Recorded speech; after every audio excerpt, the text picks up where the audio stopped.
Welcome to 10-Minute Treasure. My name is Jeff Pospisil, and in this video, I'm going to be talking about the art of self-sabotage. So this is going to be a little bit different than most of my normal videos.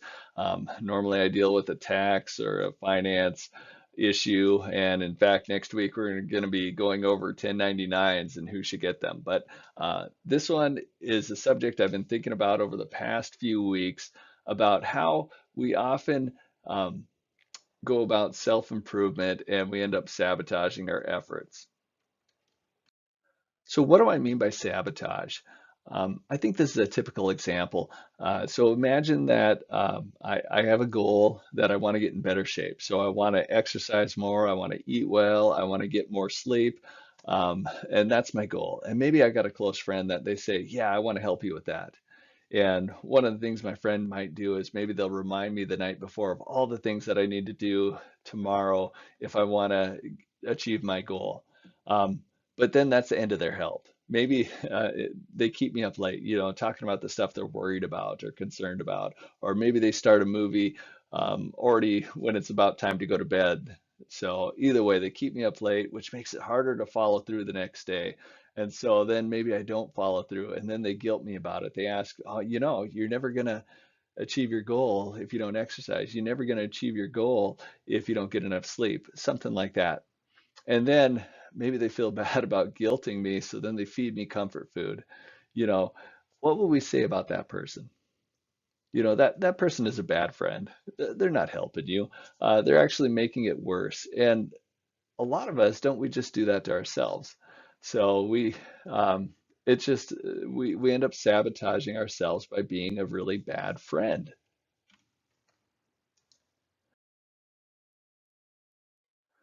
Because if they were a good friend, things would look a whole lot different. They would help me make a plan for my diet and exercise, encourage me to go to bed on time, set out my workout clothes, maybe even make my lunch a healthy lunch for me the night before, remind me of what I need to do that day when I get going, and congratulate me instead of guilting me. So that's what a good friend would do, and so shouldn't you do that for yourself as well?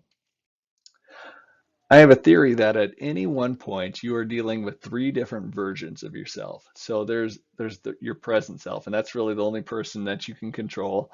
But then you also have your past self, and this happens to be a picture of me from 9 months ago when apparently I was a whole lot more casual. And then there's your future self, which we just don't know what that person's going to be like. But how you relate to these three people will really impact your future. So, your past self, they may have done stuff to set you up for success or failure. So, how are you viewing that person? Um, your future self, what are you doing to set them up for success or failure? So how are you relating to these three different versions of yourself? And I've had a chance to talk this over with a number of people, and I've really come up with some things that were clarifying for me.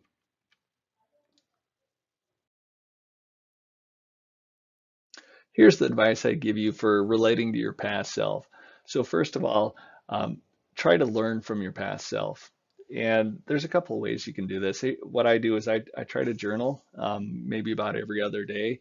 And that way I'm getting some of that accurate information down, so I accurately remember the past. And what also that does is then I do a weekly or a quarterly review. So every week and at the end of every quarter, I'm looking back and I'm trying to assess, okay, did I meet my goals? Why or why not? Dig a little bit into that. So what worked, what didn't work, what needs to change, and maybe I'll have a better guess on how things need to change or what I need to stick to if I want to keep going well. Second word of advice is don't fixate on your past. Um, we probably all know somebody that lives in their glory days, or maybe they're something bad they did or that happened to them, and they're stuck there. And that's not healthy either. If you find yourself always looking to the past and referring to the past, that's not healthy because how are you going to hit what's in front of you if you're always looking behind you? And the last piece of advice here is cut your past self some slack.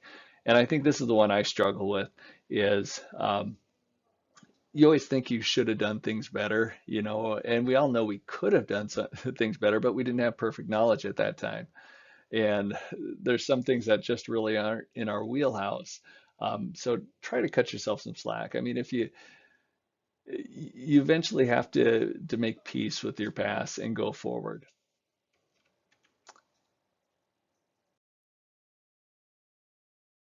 My advice for relating to your future self goes along the lines of what can you do now that will make it easier for your future self to follow through? And one of the things you can do is you can make a plan, and you really need to make a pretty good detailed plan. If I got a general plan like I want to exercise tomorrow at 6 a.m., well, what do I mean by exercise? Then all of a sudden I've shifted part of the planning off to the future self. And so they got an excuse for not following through because we didn't really plan it out. But if I say I want to do 60 push-ups at 6 a.m. In my basement, all of a sudden I have all the makings of a plan, and all I got to do is just follow through. Another thing that I sometimes do is I don't make a realistic plan. I'll do my daily to-do list the night before, but sometimes there'll be 2 or 3 days worth of work on that to-do list. And so that's also not a good thing to do. Second thing you can do is set reminders. So sometimes I don't follow through well is because I don't have a reminder in front of me. So a to-do list showing me what's important for today, that's a good reminder. Setting certain alarms, those are good reminders as well. Uh, so that's been a good thing for me. And the other thing I think about is sharing the workload. So there's little things you can do now that will just make it just a little bit easier. So for example, I try to work out in the morning, so I'll put out my workout clothes ahead of time. I'll set out my water glass ahead of time. So that's the first thing I'll do in the morning is all I got to do is fill it up and drink a glass of water to hydrate. What are those little things you could do now that yeah, you could do them easily tomorrow morning, but this will just be a little bit pushing you more towards following through by sharing that workload.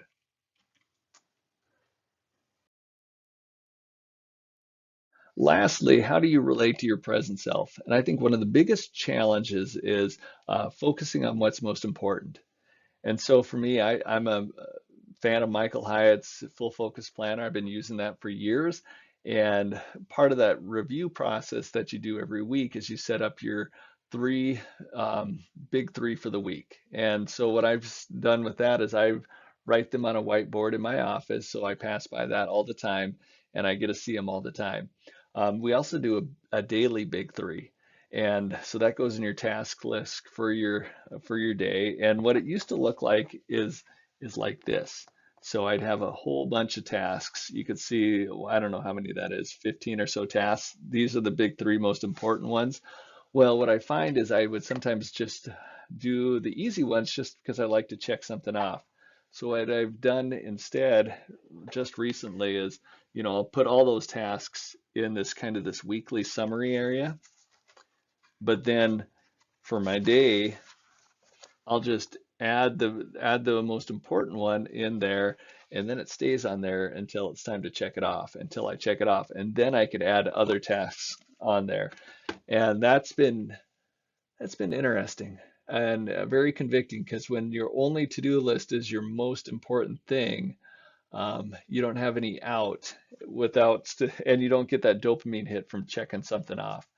The last one that really I've been learning this from Rod Knock has been a big proponent of this is trying to be thankful, trying to have gratitude. So usually at the end of the day when I'm doing journaling, I'll also list the things that I'm thankful for. And when I take a walk to work or from work, that's usually a time I try to be thankful as well. And just trying to build that into my rhythm as well. Being thankful, um, I think helps a lot as well. Okay, I hope that was helpful. This is kind of a squishier one, not as much finance and administration and legal stuff, but if it was a blessing for you, I encourage you to share with others. All right, talk to you later.